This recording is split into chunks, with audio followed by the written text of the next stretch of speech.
boa noite. O É Notícia recebe hoje o prefeito da cidade de São Paulo, Ricardo Nunes. Ele que foi reeleito no ano passado para ser prefeito pelos próximos 4 anos da maior cidade do Brasil. Prefeito, muito obrigado por aceitar nosso convite e estar aqui hoje. Obrigado, Beatriz. Uma alegria estar aqui com vocês. Acho que já é a terceira ou quarta vez que eu venho aqui na Notícia, cumprimentar os telespectadores. Vamos falar de São Paulo, né, Beatriz? Com certeza tem muito assunto, prefeito.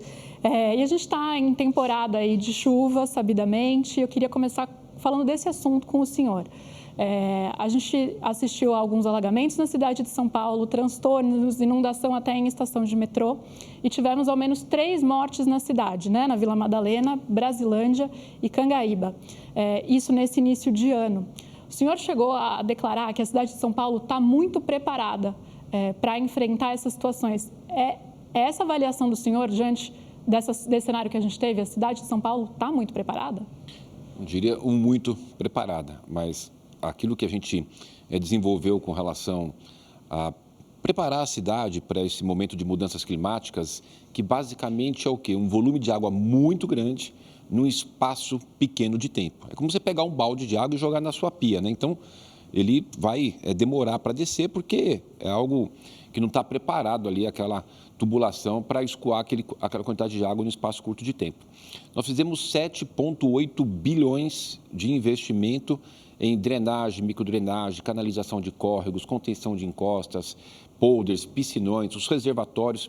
Foi muito investimento. Para você ter uma ideia, Beatriz, esses 7,8 bilhões de reais que eu fiz nesse meu primeiro mandato, ele representa mais do que os últimos 18 anos que os prefeitos anteriores fizeram em obras relacionadas a esse tema.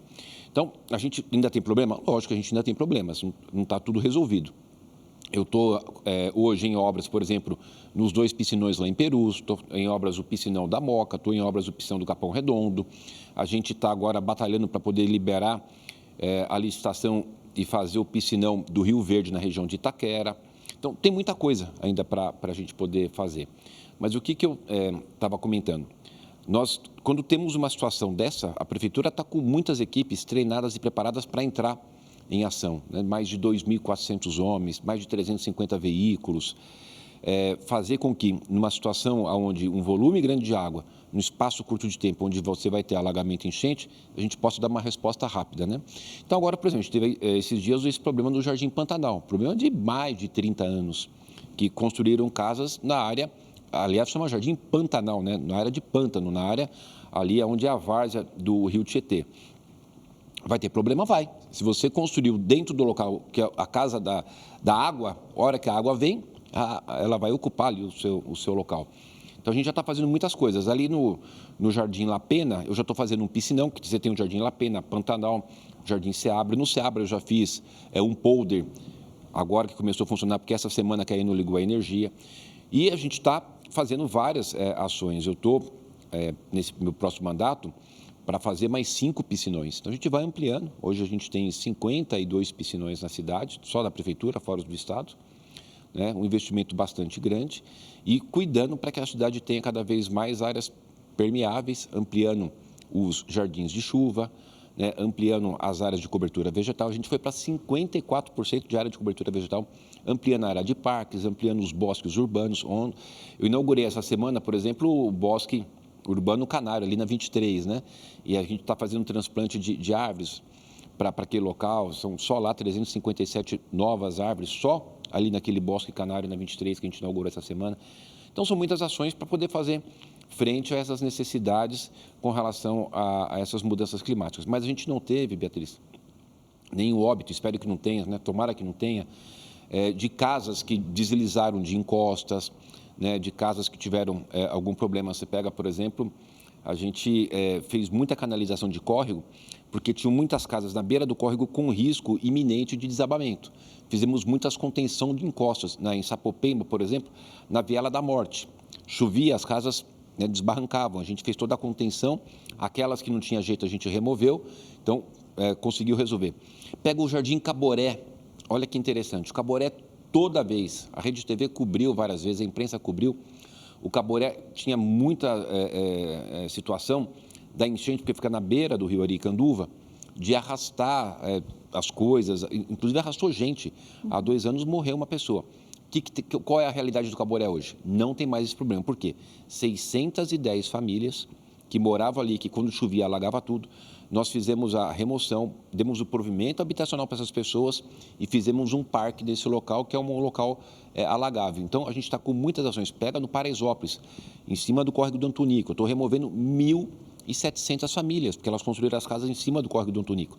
A gente está dando provimento habitacional para essas pessoas, tirando de cima do córrego e reurbanizando ali no entorno do córrego. Eu posso ficar aqui muito tempo falando muitas ações para você, que a Prefeitura está constantemente eliminando essas áreas de risco e a gente não concluiu, obviamente, não daria nem tempo de concluir tudo, mas a gente está trabalhando bastante para concluir e deixar a cidade cada vez mais segura para fazer o enfrentamento às fortes chuvas. Eu vou voltar a falar um pouquinho do Jardim Pantanal, já que o senhor mencionou, porque o Jardim Pantanal e aquela área da Vila Madalena, onde teve uma morte, inclusive, são áreas sabidamente com problemas em relação à inundação.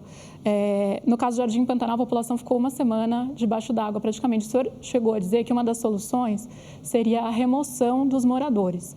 O senhor ainda acredita que essa é a melhor solução? O senhor mudou de ideia? Qual é a leitura do senhor nesse momento? A gente tem que ter o hábito, sabe, Beatriz, de sempre falar a verdade com sinceridade. Algumas pessoas podem fazer uma interpretação equivocada, outros podem fazer uma interpretação maldosa, outros podem fazer uma interpretação correta. Por quê? Ali, como eu disse para você, Jardim Pantanal. Já chamo Pantanal porque construíram em cima da área onde o rio Tietê se acomoda, que é uma região de várzea. Algumas casas terão que ser removidas. Indiscutivelmente, eu acabei de falar do Caboré. Eu retirei, o Caboré está ali pertinho, né? A gente tem o Pantanal em São Miguel, o Caboré está ali do ladinho em São Mateus. Eu retirei 610 famílias. Só do córrego do Antonico, eu já retirei 800 famílias. Tem situação que precisa tirar e nós vamos tirar. Agora, a gente vai chegar lá e vai enxotar? Não. Nós vamos dialogar, dar o provimento habitacional, ou leva para o auxílio aluguel, ou providencia uma habitação, ou dá o recurso para a pessoa fazer uma aquisição do seu imóvel. Então, a gente não pode deixar uma pessoa sabendo que vai acontecer nova chuva, vai alagar de novo e achar que está tudo bem. Eu não estou falando que vai remover o bairro inteiro, porque seria impossível, mas que a gente vai ter que tirar ali algumas casas, e eu e o Tarcísio estamos trabalhando num estudo para ver quantas casas estão numa situação que a gente vê irreversível, não sei se serão 500, se serão 1.000, se serão 2.000, mas algumas que a água subiu muito, 1 metro, 1,5 metro, a gente vai ter que tirar. Se a gente tirar da ponta essas que subiram água 1 metro, 1,5 metro, e devolver aquela área para a natureza, temos que falar também do meio ambiente da natureza. Essas casas de trás que encheram de água 30 centímetros, elas já não vão mais encher 30. Por quê? Porque aquela água que não tinha onde se acomodar aqui, que vinha para cá, ela vai ficar acomodada ali. Você percebe? Tem toda uma questão de técnica nesse processo. Mas, como eu disse, no La Pena eu fiz todo o urbanismo social naquele bairro, estou em obras hoje com o piscinão. Ali na Seabra a gente já fez o podre, que é um pouquinho mais alto do que o Pantanal, e no Pantanal em si, a gente, também no bairro União, a gente vai ter que fazer algumas remoções. Ali no Pantanal, nas áreas de risco, onde as pessoas estão dentro do rio, vai ter que retirar. E aí a gente consegue fazer uma ação. O que a gente vai fazer no Pantanal? Nós vamos congelar. Eu vou colocar ali uma inspetoria da Guarda Civil Metropolitana Ambiental, para que não permita que ninguém construa mais e amplie. Quando a gente faz o voo de helicóptero, Beatriz, o que acontece? As pessoas vão com caminhões de terra e de entulho e jogam lá para poder aterrar e construir casa. Então, quando você aterra a várzea, o que acontece? A água vai subir. Então, não permitir. Estamos num trabalho conjunto com o governo do estado de CETESB, porque do lado de Guarulhos, porque ele está bem na divisa com Guarulhos, fizeram aterros ilegais, criminosos, enormes, então, para poder autuar e punir as pessoas que fizeram isso. Então, a gente vai ampliar a fiscalização. Eu vou ter uma guarda ambiental lá controlando para ninguém mais fazer construção ali, fazer a remoção daquelas famílias para proteger essas pessoas, né? E as outras que ficarão, poder lhes dar ali uma condição. Isso vai acontecer rápido? A remoção a gente pode até ter uma celeridade dependendo da colaboração dos moradores, né? E as obras a gente vai estar fazendo, inclusive através da Sabesp. Eu recebi um recurso do FMSAI com a privatização da Sabesp. A gente vai usar uma parte desse recurso para poder fazer as obras necessárias lá, mas só destacando, Beatriz, a responsabilidade hoje é do prefeito, é do governador atual. mas é um problema de 30 anos que as pessoas lá atrás incentivaram invasões em áreas que não eram possíveis de se morar e a gente vai enfrentando essas situações. Mas então, só para entender, o governo do estado está trabalhando junto com a prefeitura nessa ideia de remover uma parte dos moradores do Jardim Pantanal? Está trabalhando conjuntamente. O que o Tarcísio falou? Ricardo, a hora que vocês concluírem o estudo, que a gente também está fazendo aqui, eu até enviei um ofício para a Sabesp nos ajudar nesse estudo, nessas ações, né? E a Sabesp já disse que vai nos ajudar nesse processo. A gente vai estar verificando quantas casas vão ter que sair. Se tiver que sair 10 casas e custar, sei lá, 1 milhão, eu entro com 500 mil, o Tarcísio entra com 500 mil. Eu pergunto isso porque ele deu uma declaração no dia seguinte do senhor trazer ao público essa ideia, que foi interpretada como uma leitura negativa dessa ideia de fazer a remoção de uma parte dos moradores, ou de que essa seria uma solução talvez precipitada, mas não, ele está dentro desse projeto. Está dentro, porque a gente indo lá, aquelas pessoas que construíram a sua casa lá mais dentro da área de várzea, elas mesmas falam para a gente, olha, eu preciso sair daqui. Porque tem locais ali que a água sobe 10 centímetros, tem lugar que sobe 30 centímetros, dependendo do nível da cota. Quem construiu lá na ponta, né, praticamente dentro do rio Tietê, quando chove, a água sobe 1,5 metro. Então, essas pessoas, elas querem, inclusive, a ajuda do poder público. Agora, teve gente que interpretou que eu falei que ia tirar todo mundo. Não, lógico, não tem o menor sentido você tirar ali 30, 40, 50 mil famílias, né? Mas uma parte, eu estou te dando exemplos concretos aqui. Por exemplo, ali no Caboré, 610 famílias que toda a chuva sofriam, que no ano retrasado uma pessoa foi arrastada e morreu. Hoje não tem mais esse problema. Estou dando um exemplo de um caso já concluído e estou dando um exemplo de um caso que está em andamento, Paraisópolis, córrego do Antunico.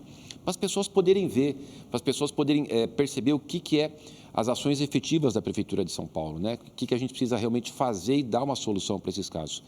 Então, o Pantanal a gente vai, lógico, é muito mais complexo, porque construíram dentro da várzea do rio, mas a gente vai estar trabalhando como a gente já está.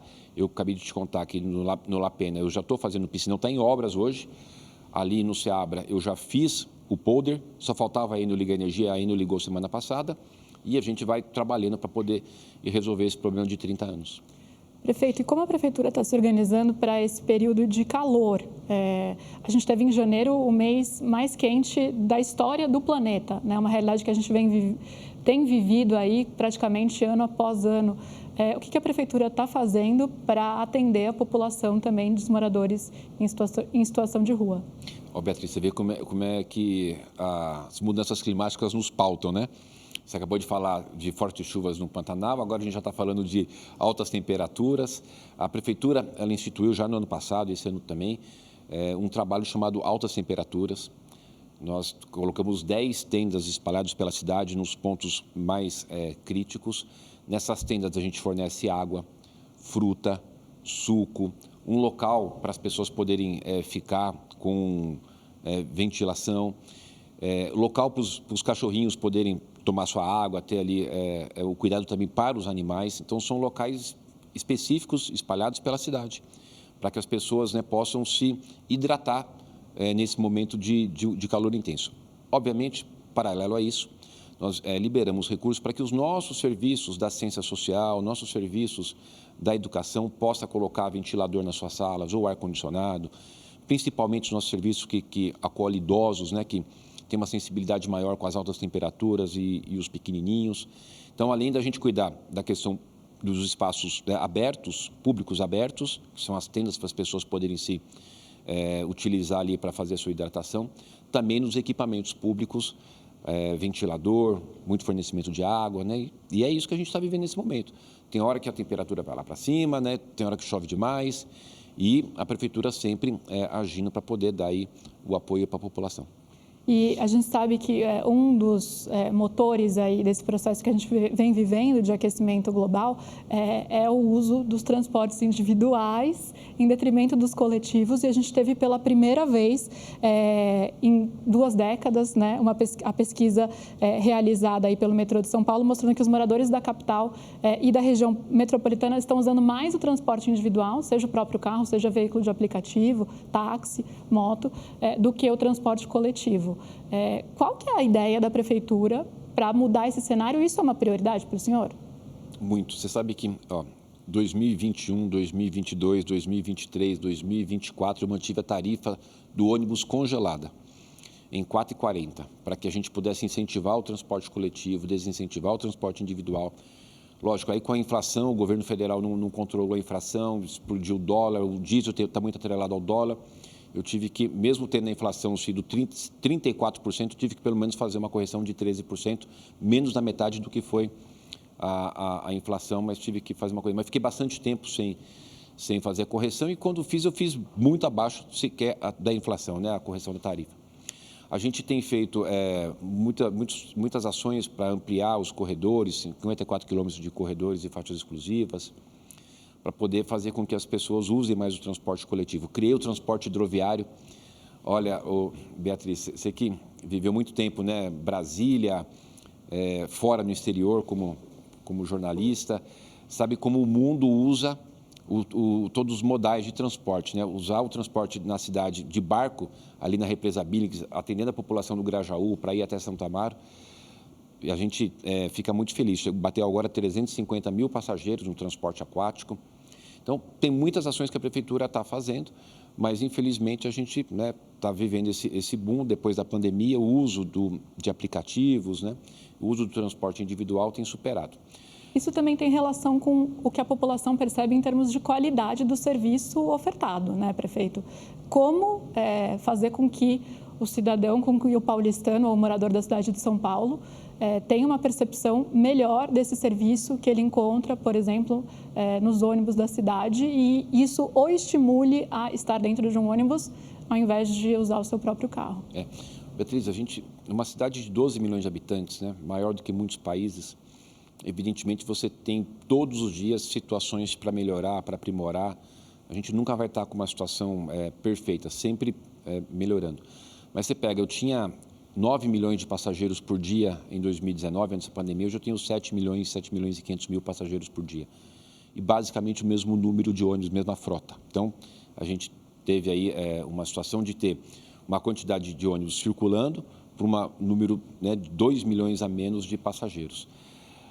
Volto a falar, sempre tem que estar melhorando. A ampliação da rede de metrô é algo fundamental. Essa parceria minha com o Tarcísio é muito importante, né? A gente já vai ter ano que vem funcionando a linha 6 do metrô, que vai sair lá de Brasilândia, vai vir até o centro de São Paulo, até a São Joaquim, da freguesia do Ó, vem até São Joaquim. A gente está com outras obras, a linha 2, que vai interligar lá na frente a linha 2 do metrô com o meu BRT Aricanduva, e vai levar o metrô até o Jardim Ângela. Então, a gente tem uma série de ações conjuntas e essa ampliação do transporte para o metrô vai ajudar muito. Há 2 semanas eu estive com o Tarcísio inaugurando a extensão da linha da CPTM, que ia até a Vila Natal e agora até o Jardim Varginha, que é um bairro bastante populoso no extremo sul da cidade de São Paulo. Então, a gente vai colocando o transporte de ônibus funcionando, aumentando corredores, melhorando o sistema viário. Eu estou em obra agora, o BRT Radial Leste, que vai sair do Parque Dom Pedro, e vai até lá. Estou licitando o BRT Aricanduva.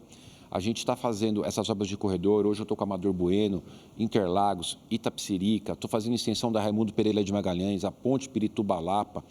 Quer dizer, um conjunto de obras que a gente está desenvolvendo, né? Estava iniciando as obras do complexo de túneis da Sena Madureira. Uma pena que a Justiça parou, então vou ter que agora relicitar. Mas a gente vai fazer a duplicação da Ponte Interlagos, a extensão da Elias Mais lá no Capão Redondo. Então, a gente vai melhorando a malha, colocando mais ônibus para ir fluir melhor, fazendo ações de ter BRT, VLT no centro e, paralelo com o governo do estado, ampliar a rede de atendimento de metrô, que hoje tem 102 quilômetros. O Tarcísio vai ter logo em mais de 50 quilômetros em obra. Quase 50% do que o metrô fez em 50 anos, ele vai ter em obras para a gente poder ter entrega para a população num futuro bem próximo. Prefeito, e aí juntando esses 2 temas que são a necessidade de descarbonização do transporte e o bem-estar da população e essa sensação de um transporte público de qualidade. Queria falar da eletrificação da frota de ônibus da cidade. Os especialistas dizem que esse é um dos primeiros efeitos que a população pode sentir dessa chamada transição energética, porque os ônibus são mais silenciosos, não poluentes, então tem uma experiência muito melhor. O senhor disse que não pode garantir que vai conseguir ter 50% da frota de ônibus da cidade elétrica até 2028. O senhor mencionou aí questões questões até de produção desses veículos, mas a Associação Brasileira dos Veículos Elétricos diz que tem uma capacidade de produção que daria conta de suprir essa necessidade de São Paulo. Então, eu queria entender, há alguma meta intermediária que São Paulo pretende propor e que ainda não foi proposta com relação à eletrificação da frota? Primeiro que, sem querer contestar a associação, mas não daria nada, né? Não é real. Hoje a gente tem viabilizado 6 bilhões de reais para a aquisição dos ônibus elétricos. A gente só não tem mais ônibus elétricos hoje por 2 situações. Primeiro, porque não tem ônibus elétrico para vender. E segundo, porque não tem infraestrutura da Enel colocar nas garagens para carregar os ônibus. A Enel precisa fazer uma infraestrutura de trifásico para fazer o carregamento dos ônibus, né? Então, a gente tem essas 2 limitações. Por parte da Prefeitura, nosso Plano Municipal do Clima, nossa Lei de Mudanças Climáticas, as nossas políticas públicas, nosso plano de metas, a gente tem uma determinação de que as empresas não podem mais comprar ônibus a diesel, elas só podem comprar ônibus não poluente, as nossas concessionárias. Então, tudo aquilo que depende da Prefeitura de São Paulo, arrumar o recurso, colocar a política pública, está feito, né? Agora, se não tiver local para carregar a bateria, por conta da Enel, não tem como... Mas tem alguma meta? Exemplo, não vai dar para chegar a 50% em 2028, nossa meta é ter 40%, então, não sei. Com o que você está trabalhando? A gente mudou a lei, porque a lei diz o seguinte, eu tinha que ter 50% até 2028, né? E completar até 2034 os outros 100%. A gente só falou o seguinte, até 2028 vão tirar essa obrigação, porque hoje, 2025, fevereiro de 2025, não teria como cumprir. Pode ser que daqui a alguns meses a indústria produza e a Enel forneça a infraestrutura, nós estamos preparados para fazer a aquisição. A Prefeitura está preparada. A gente tem recurso do Banco Interamericano, do Banco Mundial, do BNDES e dos bancos privados, como, por exemplo, do Itaú, do Banco do Brasil e da Caixa Econômica Federal. Então, com valores de taxa de juros baixos, subsidiada e com carência. Então, está todo estruturado a questão financeira, porque você só consegue fazer as coisas, a gente falou agora de obra de infraestrutura, falamos de obras de drenagem, se você tem o dinheiro. São Paulo hoje é AAA na FIT, que é a agência internacional que classifica países, estados e municípios. Então, nós ajustamos a saúde financeira da cidade e a gente tem capacidade de colocar metas ousadas e persegui-las e alcançá-las. Agora, lógico, se eu dependo da indústria produzir o ônibus, se eu dependo da ligar a energia, a gente tem uma limitação.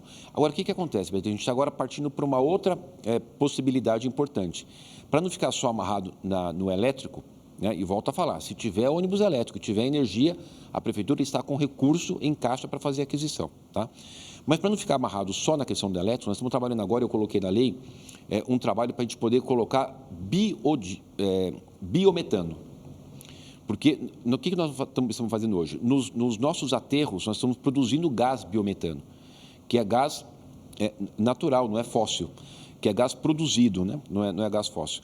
E aí, a gente colocando o biometano, como eu já estou fazendo com os meus caminhões que fazem a coleta de lixo, eu estou trocando os caminhões a diesel de coleta de lixo por caminhões de coleta de lixo a biometano, que é o próprio gás produzido ali dos aterros.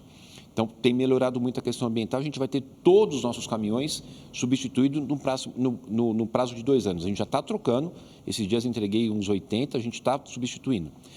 Agora, a gente colocando essa questão do biogás, a gente tem mais uma matriz não poluente para poder fazer a substituição dos ônibus. Nós vamos ter agora, na primeira quinzena de março, do mês que vem agora, um seminário internacional para tratar desse tema. Eu, inclusive, falava ontem com o Renato Nalini, que é o nosso secretário de Mudanças Climáticas, que está organizando um seminário internacional para a gente tratar, né, sobre essa questão de trazer para a nossa frota de ônibus também a possibilidade de ônibus movidos a gás biometano.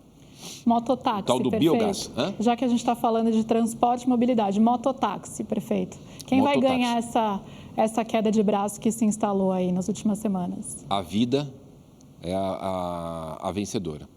Quem não é empresa, não é prefeitura, não é Ricardo, não é João, não é Pedro, não é Manuel. São muitos Ricardos, muitos Pedros, muitos Manuel. Olha, as pessoas estão vivendo um momento assim muito complicado quando você tem empresas que desconsideram o sofrimento das pessoas, a morte das pessoas, o acidente das pessoas. Nós tivemos infelizmente, de 2023 para 2024, um aumento de 20% no número de mortes em acidente de moto em São Paulo, sem ter o transporte de passageiro em moto. Nós tivemos em 2023 403 óbitos por acidente de moto. De 403 óbitos, Beatriz, foi para 483 óbitos só em 2024. Você imagine colocar o transporte, em vez de você ter uma pizza atrás, você colocar uma vida atrás da sua garupa, né? O quanto que a gente vai ampliar ainda mais esse número de óbitos. E o que a prefeitura está fazendo? A gente quer reduzir o número de óbitos, por isso que eu fiz o faixa azul. Aonde tem faixa azul, eu reduzi em 47% o número de acidentes, para colocar um sistema de segurança para os nossos motociclistas, que são trabalhadores, que a grande maioria, né, não são todos, mas a grande maioria são trabalhadores que usam da sua motocicleta para poder trabalhar e levar o sustento para a sua família.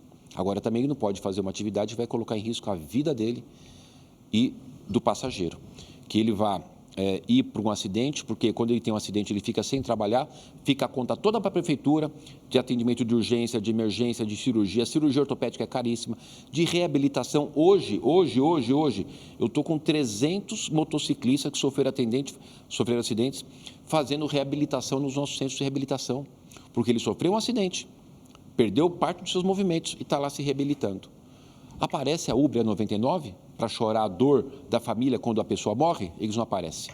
Não mandam uma coroa de flores. Aparece para ajudar no atendimento de urgência e emergência? Aparece para consolar a família? Não. Eles só querem o dinheiro. Eles pegam isso aqui, ó, põe aqui o aplicativo, recebe de 20% a 30% e quem fica com todo o trabalho, o uso da moto, o pneu, o labor, né, é o trabalhador. Então, vamos oferecer para esses jovens, que a maioria são jovens, vamos oferecer para eles um serviço digno, que eles possam ter o seu recurso, mas não colocar em risco a sua saúde, a sua vida, né? Então, a Justiça foi muito coerente, porque a empresa, inclusive a gente precisa ponderar isso, Beatriz, é tão irresponsável que são uma dos Estados Unidos, outra da China, né, vem aqui para a nossa cidade, coloca o serviço, mesmo tendo a proibição, porque tem um decreto de 2023 que proíbe, passa por cima da legislação, passa por cima do ordenamento jurídico e tem que a Justiça fazer uma proibição para você ver a irresponsabilidade dessas empresas. Então, a grande vencedora, Beatriz, vai ser, com certeza, a vida que a gente vai proteger, a vida e a saúde das pessoas, proibindo, porque na cidade de São Paulo, com 7 milhões de veículos, 1.300.000 motos, não é possível aqui ter o transporte de passageiro por aplicativo em moto, conforme os estudos que a gente fez, elaborou em 2023, inclusive demonstrando que quando tem alguém na garupa, a moto ela perde a estabilidade. A moto já é perigosa, ela não tem nada que te proteja, né? Diferente do carro. E quando você coloca um garupa, ele tem a sua estabilidade diminuída, portanto, acarretando mais acidentes. Prefeito, o senhor está dizendo que esses trabalhadores ficam desamparados, eles não têm o amparo dessas empresas. O senhor está falando sobre o mototáxi, mas isso se aplica também aos motoristas de aplicativo. Qual que é o modelo ideal para esse tipo de trabalho? Qual a responsabilização que as empresas têm que ter com relação a esses profissionais? Eu acho que o Congresso Nacional chegou na hora de poder... A gente tem que falar muito da liberdade econômica, mas a liberdade econômica, você não pode colocar isso numa situação de colocar o trabalhador, né, como se tivesse quase uma situação de escravo, sem nenhum direito, sem nada, a empresa só fica com lucro e essas pessoas sem nenhum amparo. O que vai ser desses jovens daqui para frente sem ter uma previdência? O que vai ser desses jovens quando não puderem mais dirigir a sua moto e trabalhar para sustentar a sua família sem renda? Então, o Congresso tem que agir. Eu acho que o Congresso precisa tratar desse tema e a gente precisa regulamentar melhor. Agora, tem uma coisa, Beatriz, por que também aumentou muito o acidente? O que puxou o aumento de acidentes, não só em São Paulo, mas no Brasil, acidentes ocorridos no trânsito e mortes? Foi motos, aqui em São Paulo e no Brasil inteiro. Os acidentes de motos carregaram os índices de óbitos de mortes no trânsito lá para cima. A gente precisa ver melhor, porque os aplicativos, esses que fazem entrega de comida, de bebida, essas coisas, eles colocam lá, você põe lá no seu aplicativo. Você vai ter o expresso rápido, você vai receber em 5 minutos, em 10 minutos. O coitado do motociclista, ele sai voando louco para entregar e aí ele coloca em risco a vida dele, né? A gente precisa entender que as pessoas, quando forem fazer o seu pedido no aplicativo, não contratar o serviço daquele que fala para ser rápido, porque quando a sua comida vai chegar rápida, né, e aí você vai poder ganhar 5 minutos, mas você está colocando em risco a vida de muita gente. Então, a gente não aceitar esses aplicativos que colocam essa coisa de velocidade, porque alguém vai estar tendo que correr para poder fazer a sua entrega rápida. Então, acho que é uma questão de conscientização, né? Mas a gente sabe que as pessoas têm um ganha-pão importante, sua renda ali, dependendo desses modelos de trabalho, muitas vezes. Então, eu queria aproveitar e falar um pouco de geração de emprego na cidade de São Paulo, que tem colhido bons números. Que tipo de... O senhor tem segurança de que esses profissionais, esses trabalhadores, eles têm outras oportunidades na cidade de São Paulo, se eles desejarem? Como que a prefeitura consegue fazer com que pessoas que hoje estão dirigindo uma moto e correndo para entregar em 5 minutos, como o senhor mencionou, sejam absorvidos pelo mercado de trabalho? Essa atividade do motociclista, né, do motoboy, ela é muito importante, ela ajuda a cidade. Agora, por isso que eu estou fazendo faixa azul, já fiz 215 quilômetros de faixa azul, vou fazer mais faixa azul. Essa conscientização para as pessoas não ficarem fazendo com que o motociclista saia correndo, pegue no tempo dele. Agora, você falou uma coisa importante, nós estamos batendo o recorde na geração de emprego, nós estamos com o menor índice de desemprego desde a série histórica, 2012. Então, estamos hoje com 5,8% de desemprego. Evidentemente, temos que trabalhar para a gente poder diminuir mais, mas é um número, assim, realmente que a cidade nunca teve. Só para você ter ideia, nesses 4 anos que eu estou na prefeitura, nós tivemos a vinda para a cidade de São Paulo de 70 mil empresas que estavam em outros estados e em outros municípios. 70 mil saíram de outros estados e municípios e vieram para São Paulo. Abriram novas aqui, Beatriz, 670 mil empresas. Qual que é a explicação para esses números na leitura do senhor? A explicação é segurança jurídica, uma cidade que criou um modelo de solo fértil para as pessoas empreenderem aqui. E sabem que pode vir para cá, que, por exemplo, a gente tem vaga de creche para todas as crianças, a mãe vai trabalhar. Hoje, a cidade de São Paulo, a maior cidade da América Latina, tem vaga de creche e período integral para 100% das crianças na cidade de São Paulo. Né? A gente melhorou muito nosso sistema de saúde, de educação, a questão da tecnologia. Hoje você abre uma empresa na cidade de São Paulo em 24 horas. Demorava meses e meses e meses. Em 24 horas você abre uma empresa na cidade de São Paulo. O modelo que nós instituímos da Secretaria da Fazenda, das secretarias, de combate à corrupção, de transparência, de legislação clara, eu acabei de mandar agora para a Câmara um novo projeto que constitui o Conselho Municipal de Respeito ao Pagador de Impostos, aonde a gente estabelece ali que ele vai ter prazos céleres quando ele solicita algum serviço da Secretaria da Fazenda, que esse conselho vai estar monitorando. Então, esse ambiente saudável, né? E a gestão, uma gestão séria, né? Que a gente sempre, você está observando aqui, Beatriz, eu sempre tenho falado aquilo que as pessoas precisam escutar, que é verdade. Olha, nessa situação está acontecendo isso, nessa situação precisa acontecer aquilo. Então, a gente ganhou a confiança e a credibilidade do setor. Obviamente, a gente fez também um grande trabalho de visita, de convencimento, através da SP Negócios, através da Secretaria do Trabalho e Desenvolvimento Econômico. Hoje, o Rodrigo Goulart, o secretário, tem feito muitas visitas, a Alessandra, da SP Negócios. Agora está o negócio eu quase que ia falar o nome do banco aqui, um grande banco que vai gerar 8 mil empregos, então a gente já está indo lá, olha, vem para cá, diminuímos impostos. A gente falou de aplicativo, né, Beatriz? Você vê o quanto que a gente tem ajudado, inclusive, os motociclistas dos aplicativos. O ISS era 5%, eu reduzi para 2%.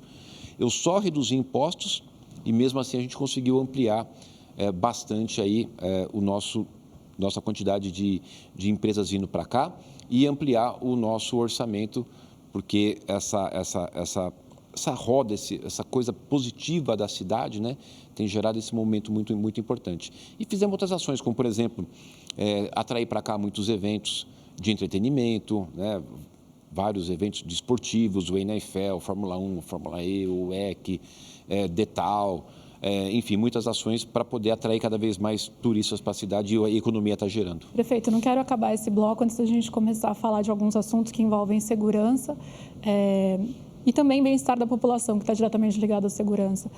O senhor mencionou, morei fora de São Paulo, sou paulistana, morei fora durante 8 anos. Quando voltei para a cidade, o senhor já era prefeito, algumas coisas me surpreenderam positivamente, outras negativamente. Negativamente me surpreendeu a Cracolândia, um problema que passa ano entra ano, a gente vê aquela situação muito triste, que acho que choca todos os moradores de São Paulo e quem é de fora e vem visitar nossa cidade também. O senhor está em meio a um imbróglio aí judicial com relação à construção de um muro no meio da Cracolândia. Queria que o senhor dissesse qual a sua expectativa com relação ao que vai vir do Supremo Tribunal Federal para esse questionamento feito aí pela oposição com relação a essa medida adotada pelo senhor.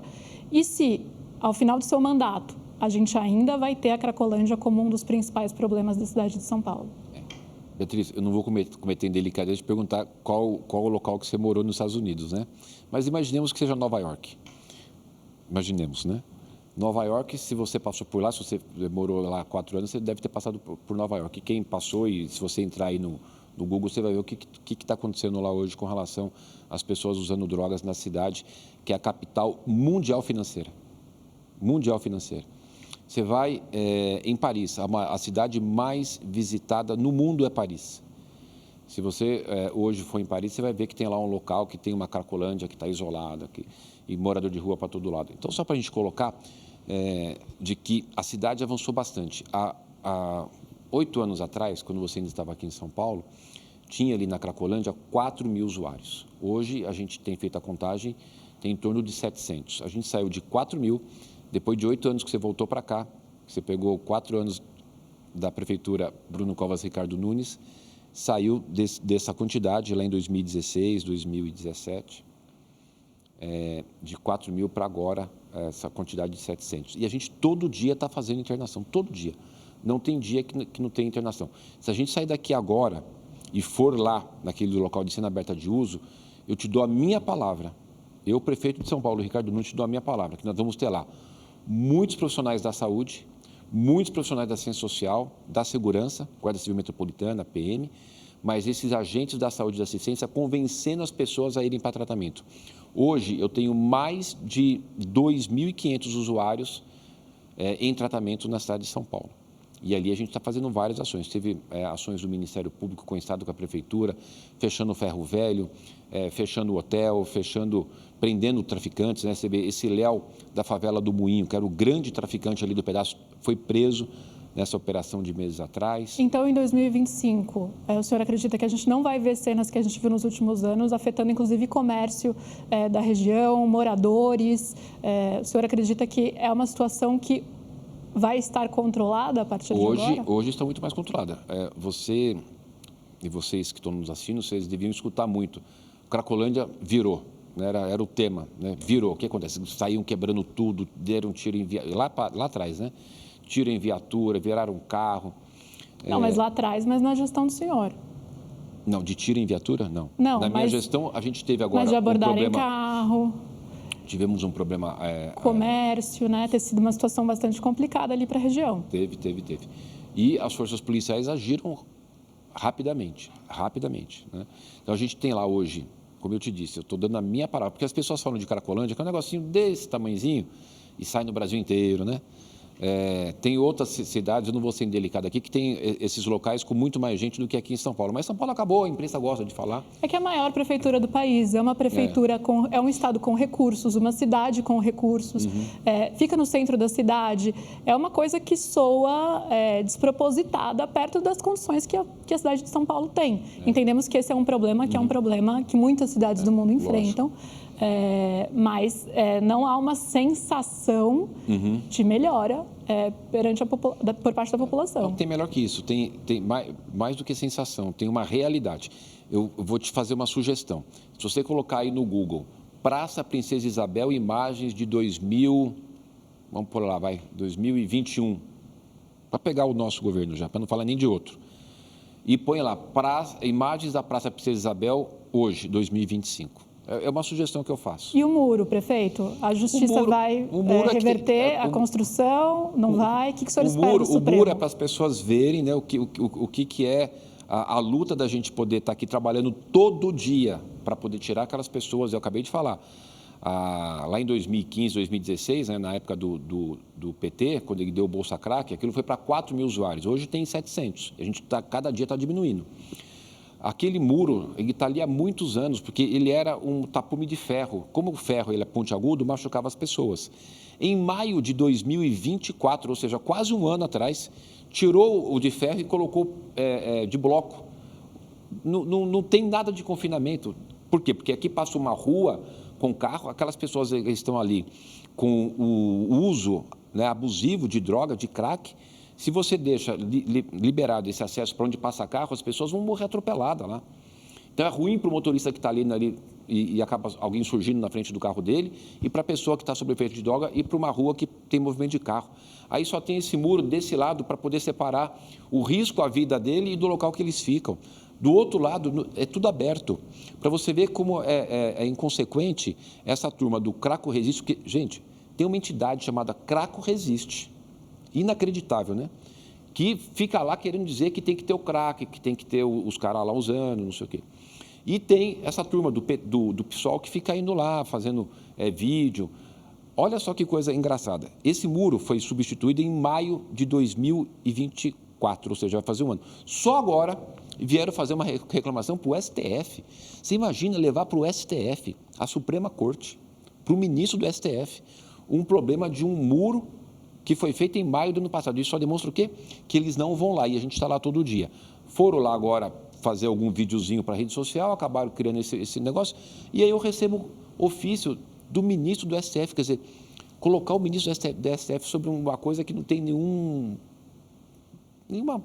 problema, né? Não existe nada. O senhor acredita que o Supremo, então, não vai derrubar essa decisão? Não hipótese nenhuma. Qual seria a hipótese do Supremo Tribunal Federal mandar voltar o muro de cimento para o muro de ferro que nem tinha antes de maio de 2024, e que existe aquele muro ali para as pessoas que estão sob efeito de droga no avançar para a rua onde passa carro para ele não ser atropelado. É óbvio que não. Aí, se acontecer um negócio desse, aí... Prefeito, a gente vai voltar a falar desse assunto já já. Vamos falar ainda muito de segurança, cultura e política nacional também. Até já.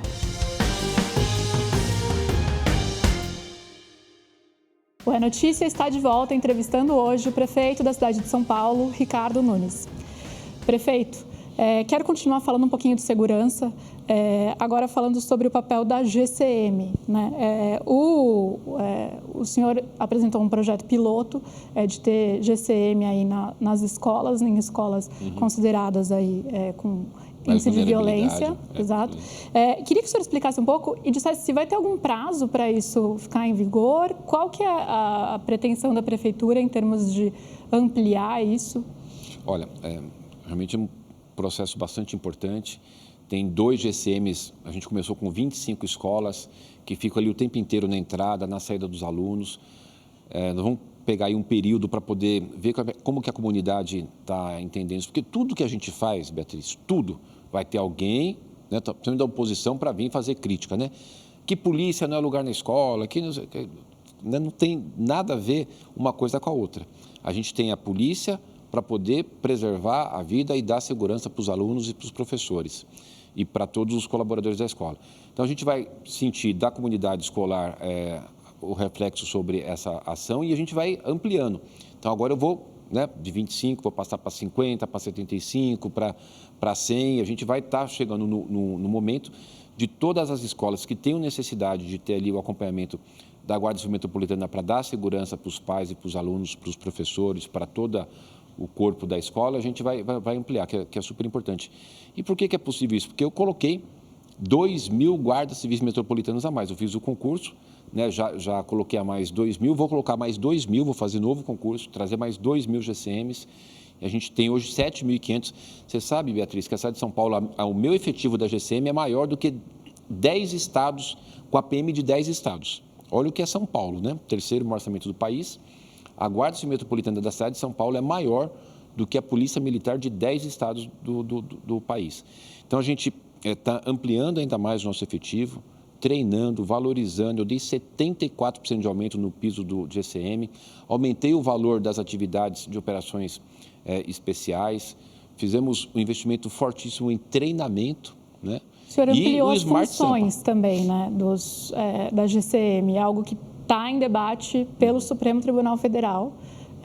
com relação à constitucionalidade dessa ampliação de funções da GCM.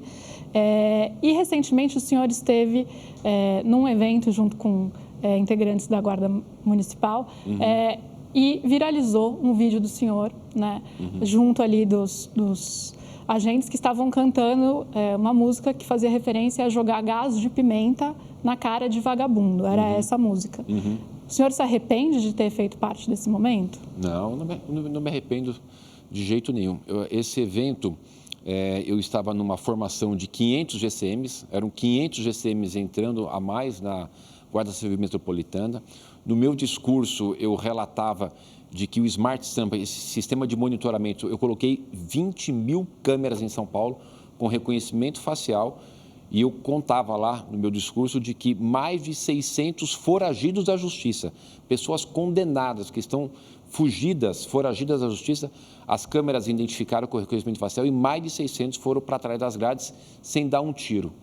Você sabe que às vezes a gente valoriza muito pouco algumas ações.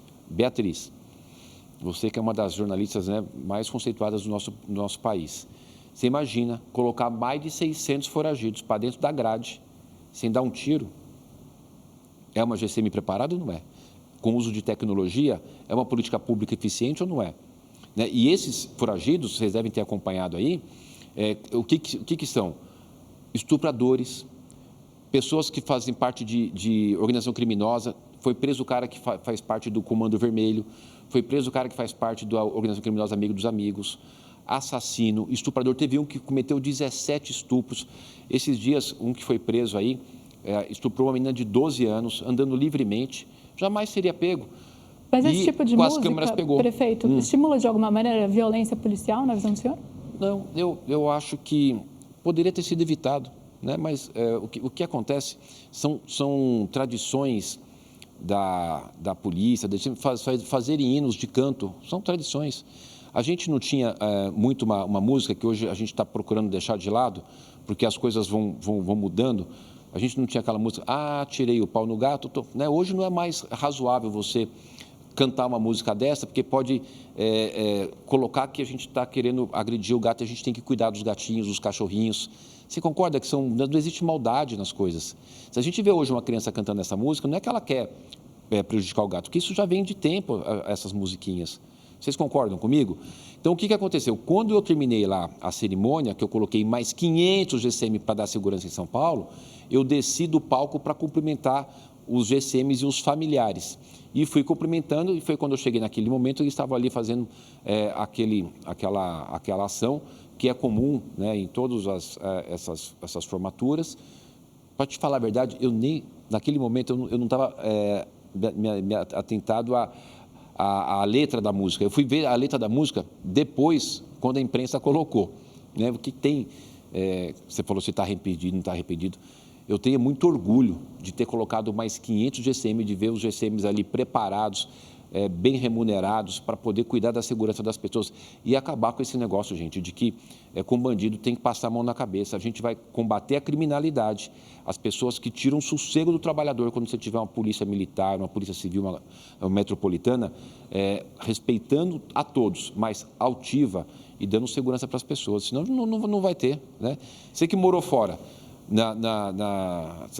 como é que a polícia lá se comporta, né? É assim, é firmeza, porque não dá para deixar bandido aí fazendo o que quer e tirando o sossego das pessoas. Perfeito. O senhor, nessa semana, foi manchete aí de alguns veículos ao citar um posicionamento com relação a um projeto de lei municipal aqui, conhecido como Lei Anti-Oruan, né? Para proibir aí músicas, é uma referência a um rapper, e proibir que essas músicas sejam veiculadas em shows. O senhor disse que não conhece as músicas desse rapaz, o que prova que o senhor tem bom gosto. E isso foi lido como uma manifestação contrária a um estilo musical como funk, como rap, que é uma música ouvida por muitos moradores da cidade de São Paulo. Queria saber o que o senhor tem a dizer.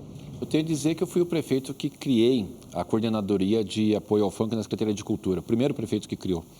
Eu fui o prefeito que, pela primeira vez na história da cidade, levou o funk para dentro do Teatro Municipal, um dos nossos mais ícones equipamentos de cultura da nossa cidade e do nosso país. Fiz um evento né, de apoio e de valorização do funk. De que eu vim da periferia do Parque Santo Antônio e meu dia a dia, nos meus momentos que eu tenho, assim, que são poucos, uma das músicas que eu canto é Fim de Semana no Parque Santo Antônio, do Racionais MC. De que a gente estava lá em 2023, no Detal, com artistas internacionais famosos do mundo inteiro. Eu fiz questão de ir lá no palco do Racionais MC. Então, eu sou uma pessoa que apoio essa coisa. Agora, assim, qualquer tipo e qualquer cantor que venha falar de apologia ao crime, aí não.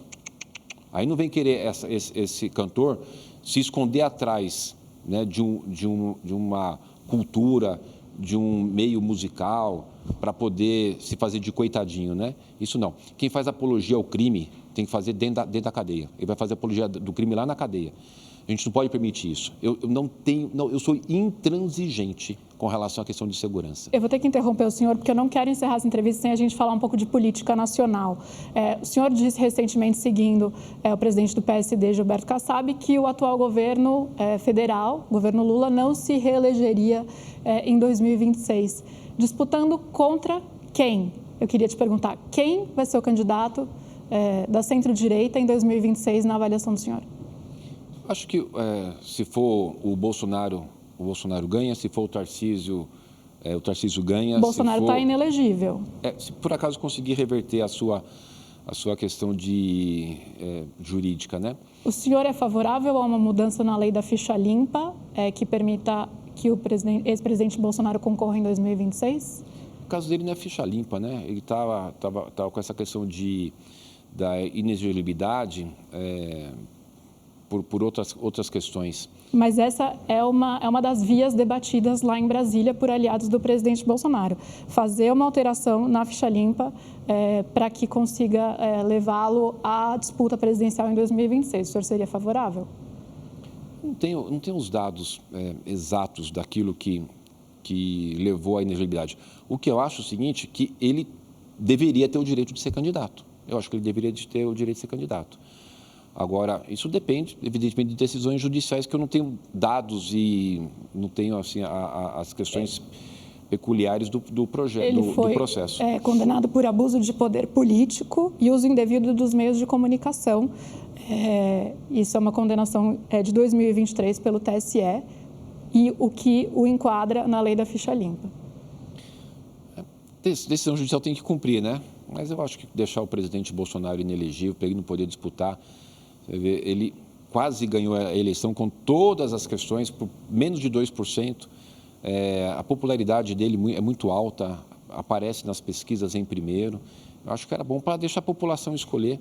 E com relação à questão do governo Lula, quando você tem uma situação que vai faltando comida na mesa das pessoas, né, que você vai colocando para o trabalhador a culpa do preço da comida subir para ele não comprar, quando você perde um pouco da sua sensibilidade da dor das pessoas, quando você vai gastando mais do que arrecada e aí você faz com que toda a questão da economia, isso atinja todos, principalmente o mais pobre. Quando você não cuida da responsabilidade fiscal, explode a inflação, explode o dólar, né? Isso gera o maior problema, não é para o rico, porque o rico está com as suas reservas.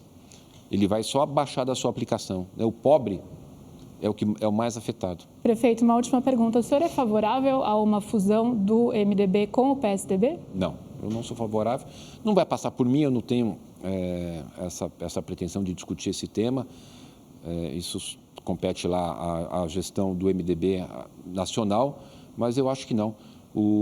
Acho que o PSDB tem que se reestruturar, se for possível, né? Você vê o que fizeram aqui em São Paulo? O que fizeram aqui em São Paulo? Lançar o Datena. Um monte de gente do PSDB no meu governo, eles fazeram um negócio desse, acabaram, não elegeram tinha 8 vereadores, não elegeram nenhum vereador. Um vexame. Né? Lançaram um candidato que fez uma mixaria de voto, uma vergonha total, esse presidente municipal, a intervenção da Nacional aqui, né? Esse Marconi Perillo.